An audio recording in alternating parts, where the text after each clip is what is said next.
Hello friends, welcome to DK study point. मैं DK Deepak. दोस्तों, आज मैं इस कक्षा में हमने क्या किया है दोस्तों, प्रॉफिट एंड लॉस के क्वेश्चन अर्थात लाभ और हानि के क्वेश्चन कराने वाले हूँ। ठीक है दोस्तों, तो ये सभी जो प्रश्न कराने वाला हूँ सभी आपके एनटीपीसी ग्रुप डी और असिस्टेंट लोको पायलट और टीटी के प्रश्न हैं। इसमें 5 प्रश्न रहेंगे। इसकी सीरीज बहुत अच्छी है। इसका कॉन्सेप्ट आपको व्हाइट बोर्ड पर मिल जाएगा। ठीक है दोस्तों, तो दोस्तों आप लोग वीडियो को शेयर किया करें, चैनल पर नए हो तो सब्सक्राइब करें। दोस्तों, पहली सवाल दिया गया है, विकास विकास 4 रुपए के 5 केले खरीदता है। कोई विकास है जो कि 4 रुपए में 5 केले खरीदता है और 5 रुपए में 4 केले बेचता है, अर्थात वह 4 रुपया उसके पास है तो 5 केला खरीद रहा है। 4 रुपया में यह रुपया है, 4 रुपया है और यह क्या है, 5 केले है। यह संख्या है केलों की। ठीक है, यह संख्या है। ठीक है, रुपया ऊपर है, संख्या नीचे है। तो अब यहाँ पर देखिए, 5 रुपए में वह क्या खरीद रहा है, 5 रुपए में 4 केले बेच रहा है। ठीक है, 4 में 5 खरीद रहा था, 5 में 4 बेच रहा है। ठीक है दोस्तों, तो वह क्या कर रहा है, यह रुपया ऊपर है और संख्या नीचे है। तो जैसे 4 रुपए में 5 केले बेच रहा, खरीदा था, 4 रुपए में 5 केले खरीदा था और 5 रुपए में 4 केले बेचा था। तो अब देखिए, सिर्फ ऊपर नीचे क्रॉस मल्टीप्लाई गुणा करिए, क्रॉस मल्टीप्लाई गुणा करिए। जैसे अब इसका अंश का इसमें करेंगे तो 4 चौका 16, 16 हो जाएगा और 5 पचे 25 हो जाएगा। ठीक है ना, यह हमारा क्या हुआ, क्रय। जो अंश से हर पे जाएगा उसे हम क्रय कहेंगे और जो हर से अंश पर जाएगा उसे हम विक्रय कहते हैं। तो इन दोनों के बीच के अंतर का क्या है, 9 का अंतर है। कितने का अंतर है, 9 का। अर्थात उसे कितने कितने किलो का फायदा हो रहा है, 9। अर्थात पूरे पैसे में, जैसे कि उसने 16 रुपए के खरीदा और 25 रुपए में पूरा सौदा बेचा है, तो कितने रुपए का लाभ हुआ, 9 रुपए का। किस पर होगा, हमेशा क्रय मूल्य पर। तो यह हमारा क्रय मूल्य रहेगा, यह हमारा क्या रहने वाला है, क्रय मूल्य। तो हमेशा उसको किस पर लाभ होगा, क्रय मूल्य पर। तो 9 रुपया 16 गुणित क्या करिएगा, प्रतिशत में बदलने के लिए हम 100 से गुणा करते हैं और प्रतिशत का चिन्ह लगाते हैं। यह तो सबको मालूम होगा दोस्तों। ठीक है ना, तो प्रतिशत में बदलने के लिए जैसे देखिए, यहाँ पर 9 रुपये ज़्यादा, अर्थात 9 रुपये क्या कर रहा था, उसको फायदा हो रहा था। तो अगर फायदा हो रहा है तो जाहिर सी बात है लाभ होगा। ठीक है ना, लाभ होगा। किस पर लाभ होता है, हमेशा क्रय मूल्य पर लाभ होता है। किसी भी सौदा का बात किया जाएगा, हमेशा क्रय मूल्य पर ही लाभ होगा। ठीक है, तो जब क्रय मूल्य पर लाभ होगा तो इसे छोटा करिए, 4 चौ 16, 4 पचीसा में 100, 25 नवैया, 25 नवैया कितना होता है, 25 नवैया 225 बटे क्या कर दीजिए, 4। प्रतिशत का चिन्ह है, प्रतिशत का चिन्ह लगा दीजिए, छोटा करिए। 4 पंचे क्या हो जाएगा, 20 होता है, 4 पंचे 20 होता है, फिर 2 बचा, चार। अब यहाँ 25 हो गया तो 4 छंग 24 हो जाएगा, दशमलव हो जाएगा। ठीक है ना, 4 छंग 24, एक बचा, तो 4 दूनी 8 हो जाएगा। कितना बचा, एक ही बचा ना, तो 4 दूनी 8 हो जाएगा, फिर 2 बचा, तो 4 पंचे 20, अर्थात 56.25%। 56.25% ऑप्शन नंबर कौन सा हो जाएगा दोस्तों, डी नंबर।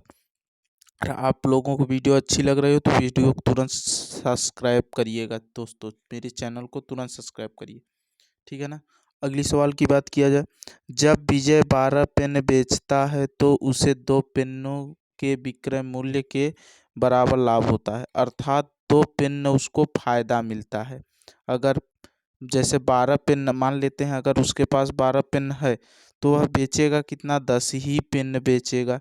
उसको जैसे 1 रुपये में 12 खरीदा, मान लीजिए 1 रुपये में उसने क्या किया, 12 ठो खरीदा। यह रुपया हो गया, यह रुपया हो गया और यह क्या हो गया, यह हमारा क्या हो गया, संख्या हो गया। ठीक है ना, 1 रुपये में 12 ठो खरीदा और उसने 1 रुपये में कितना बेचा, 10 ठो बेचा। क्यों 10 ठो बेचा, क्योंकि उसे क्या मिल रहा है, 2 पेनों का लाभ मिल रहा है, 2 पेनों का लाभ मिल रहा है। यही बोला जा रहा है प्रश्न में। देखिए, 2 पेन का विक्रय मूल्य के बराबर लाभ होता। 2 पिन के अर्थात 10 पिनों का उसका क्या होगा, क्रय मूल्य होगा।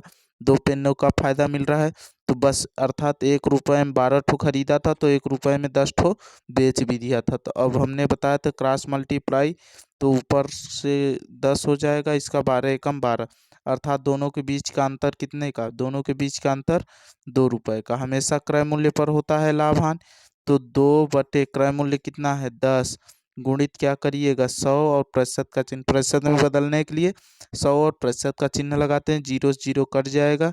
अब यह बचा 10 दूनी 20, अर्थात 20% हो जाएगा। क्या हुआ, लाभ हुआ। दोस्तों मज़ा आ रहा है बहुत ही, अगर यह ट्रिक आप समझ जाएंगे तो आपका कॉन्सेप्ट क्लियर हो जाएगा। अगली सवाल की बात किया जाए दोस्तों, अच्छी अच्छी सवालें हैं दोस्तों, आप लोग शेयर करिएगा ज़रूर चैनल को, ठीक है। महेश एक खिलौना 25 रुपये में खरीद कर 30 रुपये में बेचता है। अब ये तो सरल है, देखिए 25 रुपये का अगर खरीदा है और 30 रुपये में बेच दिया तो कितने रुपए का लाभ हुआ, हमेशा कितने रुपए का लाभ, अगर 25 रुपया कह रहे मूल्य है तो 30 रुपया विक्रय मूल्य, अर्थात 5 रुपया उसे फायदा हुआ। 5 रुपया फायदा होगा किस पर होगा, हमेशा क्रय मूल्य पर, अर्थात क्रय मूल्य गुणित क्या करिए 100 और प्रतिशत का चिन्ह, 25 चौका 100 हो जाएगा, 4 पंचे 20, 20% का क्या हो जाएगा, लाभ हो जाएगा। तो ऑप्शन नंबर कौन सा हो जाएगा, बी नंबर। आई होप आप लोगों को सवाल अगर अच्छी लग रही है दोस्तों तो वीडियो को तुरंत सब्सक्राइब करिएगा, कंजूसी मत करिए दोस्तों, ठीक है।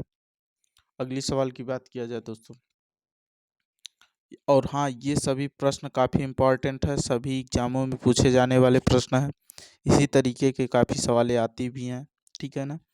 और देखिए अगली सवाल दिया गया है, 120 वस्तुओं का क्रय मूल्य 80 वस्तुओं के विक्रय मूल्य के बराबर है, अर्थात तो अगर वह एक रुपये में 120 वस्तु खरीदा, कितना, 1 रुपये में 120 वस्तु खरीदा तो बेचा कितने, 1 रुपये में उसने 80 वस्तु बेचा, 80 वस्तु, अर्थात 1 रुपये में उसे 80 रुपये, सॉरी, अगर 1 रुपये में उसने 120 खरीदा है तो 1 रुपये में 80 बेचा है, तो इसका इस तरफ, इसका इस तरफ, हमने बताया था अंश के, हमें अंश में हर की तरफ जाएंगे तो 8 80 का नाम 80 हमेशा क्रय मूल्य, और अंश से हर की ओर जाएंगे, ओ सॉरी, हर से अंश की ओर जाएंगे तो हमारा विक्रय मूल्य होता है, ठीक है। अर्थात क्रय मूल्य कितने खरीदा 80, अब ये हमारा क्या हो गया क्रय मूल्य और ये हमारा विक्रय मूल्य, अब दोनों के बीच का अंतर कितने का होगा, 120 में से 80 घटाएंगे तो 40 होता है, 40, और हमेशा क्रय मूल्य पर लाभ और हानि होता है तो क्रय मूल्य कितना है 80 है हमारा, गुणित क्या करेंगे 100 और प्रतिशत का चिन्ह, 0 से 0 कट जाएगा, अगर 4 से काटे 4 एकम 4, 4 दूनी 8, 2 से इसे काट दीजिए 50, ठीक है। तो अर्थात क्या हो जाएगा 50% क्या हो जाएगा दोस्तों, लाभ हो जाएगा, 50% क्या हो जाएगा दोस्तों, लाभ हो जाएगा। तो ऑप्शन नंबर कौन सा सही हो जाएगा, सी नंबर, ठीक है। अच्छी है सवाल, बहुत अच्छी है दोस्तों, इन सभी सवालों को आप लोग जाने मत दीजिए, अगर यह सभी सवालें आप लोगों से छूट जाए तो बहुत दिक्कत है। इसे डायरेक्ट भी कर सकते थे, अगर 120 वस्तु खरीदा है और 80 ही वस्तु बेच रहा है, उसी दाम में जितने में खरीदा है उसी दाम में 80 वस्तु बेच रहा है, अगर 1 रुपये का यह खरीदा होगा तो 1 रुपये में 80 बेचा, कितनी वस्तुओं को फायदा हो रहा है 40, उस 40 वस्तुओं कितने में हो रहा है इस पर होगा, यह हमारा क्रय मूल्य हो जाएगा, ठीक है ना। तो आप लोग समझिएगा दोस्तों, ठीक है ना, अच्छे से यह सभी सवाल छूटने ना पाए, ठीक है। अगली सवाल की बात किया जाए, लास्ट सवाल है दोस्तों, अच्छे से समझिएगा। एक व्यापारी अपने सामान पर क्रय मूल्य से 20% ज़्यादा अंकित करता, क्रय मूल्य से 20% ज़्यादा हो अंकित करता है, ठीक है ना।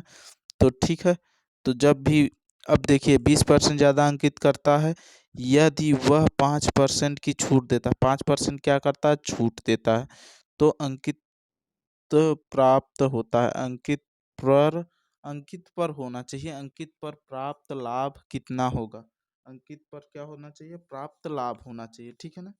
तो दोस्तों अब अंकित मूल्य पर लाभ कितने रुपए का होगा यही बताना है। तो दोस्तों इसमें क्या है, कुछ भी नहीं है, इसको हल करिएगा दोस्तों। आपको कैसे हल करना, देखिए जैसे यहाँ पर दिया गया है 20, तो आप इस पे क्या करिए, मास्टर सूत्र, क्या होता है मास्टर सूत्र, मास्टर सूत्र, देखिए मास्टर सूत्र क्या होता है, plus minus x plus minus y, और इन्हीं दोनों के स्थान पर जो भी होगा plus minus x into Y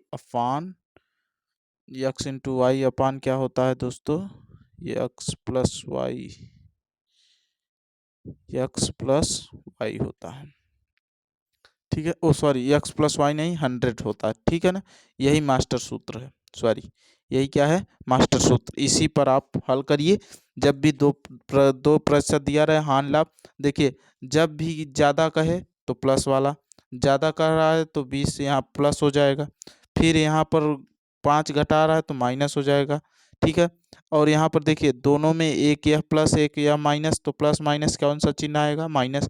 चूंकि एक माइनस में एक प्लस में प्लस माइनस माइनस, तो अब देखिए 20 एक्स का मान और 5 वाई के मान बटे क्या हो जाएगा 100। तो 20 पंचे 100, 5 से 5 कटा, बचा क्या यहाँ पर एक बचा, 20 में से 5 गया 15 हो जाएगा, माइनस, ओ सॉरी हाँ हाँ, माइनस एक भी बचा है, एक और माइनस करेंगे तो कितना हो जाएगा 14। यह हमेशा प्रतिशत में आएगा। ठीक है ना, 14% हो जाएगा। ठीक है, आप इसे कॉन्सेप्ट से भी लगा सकते हैं। तो आप लोगों को समय बचाना है इसलिए कॉन्सेप्ट नहीं बता रहे हैं दोस्तों। ठीक है, अगर कॉन्सेप्ट की आवश्यकता हो तो अवश्य कमेंट करिएगा। और हाँ, वीडियो अच्छी लगी हो तो लाइक और सब्सक्राइब ज़रूर करिए दोस्तों। ठीक है, जय हिंद।